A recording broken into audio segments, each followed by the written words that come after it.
judul makalah yang dibacakan adalah pelaksanaan pendidikan Islam pada masa awal masuknya Islam di Nusantara.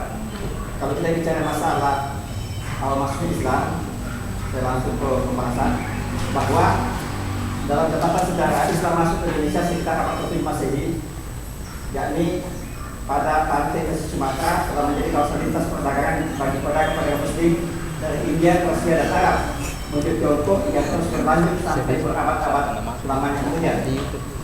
Sejak berabad lalu terjadi interaksi antara para pedagang di Nusantara yang berada di wilayah ini dengan para pedagang yang berasal dari India, Persia, dan Arab. Kemudian negara-negara Islam di Timur Tengah memiliki hubungan baik dengan negara-negara Asia Tenggara, termasuk dengan Nusantara. Walaupun masih diperdebatkan, tetapi dalam catatan dikatakan bahwa Kerajaan Sriwijaya Kalepan menjalin hubungan baik dengan Muawiyah bin Abi Sufyan, khalifah pertama Bani Umayyah tahun 661 sampai 680, dan Umar bin Abdul Aziz khalifah ke-8 tahun 17 sampai 30 Masehi. Jadi hubungan tidak semata-mata dalam bidang perdagangan, tapi juga dalam bidang politik dan diplomasi. Bahkan ada catatan mengatakan bahwa sejak Utsman bin Affan jadi khalifah yang merupakan ketiga Rasyidin sudah punya hubungan dengan Sumatera, pesisir barat Sumatera di sekitar Aceh, sehingga terjadilah kerajaan-kerajaan terbentuk kerajaan seperti Perak, Aceh, dan Darussalam. Yang jelasnya bahwa Islam masuk ke Indonesia melalui 3 kegiatan. Yang pertama kegiatan perdagangan, kedua kegiatan sosial, dan ketiga kegiatan pengajaran. Dalam perdagangan sudah jelas bahwa mereka dengan hubungan interaksi dapat memasukkan ajaran agama, dan masyarakat Nusantara pada saat itu yang menganut agama Hindu melihat bahwa agama Islam itu cocok bagi mereka karena tidak ada kasta-kasta seperti itu dalam Islam. Kemudian kedua adalah kegiatan sosial. Mereka andil dalam perjalanan Islam Nusantara dengan adanya perkawinan antara masyarakat Nusantara dengan pedagang-pedagang.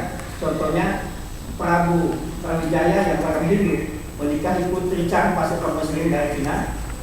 Kemudian setelah itu dalam perkawinan kerjasama antara kerajaan Islam dan kerajaan yang belum Islam berpengaruh juga terhadap perjalanan Islam. Ini dengan perkawinan Brawijaya dengan putri Chang ini melahirkan tokoh-tokoh yang seperti Radifah dan sebagainya.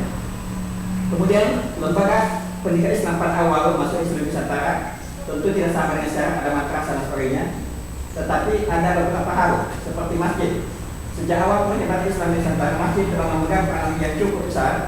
Kedatangan orang-orang Islam Nusantara yang ada pada umumnya berprofesi sebagai pedagang, mereka hidup berkelompok dalam beberapa tempat yang kemudian tempat-tempat mereka tempat itu menjadi pusat-pusat perdagangan dan dijadikan tempat-tempat ibadah, dan di situ tidak mengajar. Jadi masjid itu bukan tempat ibadah saja, tetapi mengajar, diskusi, bermusyawarah. Kemudian dalam sistem pendidikannya adalah ada metode bandonya, metode di mana seorang guru membacakan dan menjelaskan isi kitab, ditemukan oleh tim pelajari yang masing-masing membaca kitabnya sama, mendengar dan mencatat keterangan yang diberikan gurunya. Kedua, metode serongan merupakan metode di mana santri menjelaskan sebuah kitab di hadapan gurunya, kemudian guru memberikan tuntunan bagaimana cara membacanya, menghafalkan, dan pada jenjang berikutnya bagaimana mencerahkan dan menafsirkannya. Kemudian ada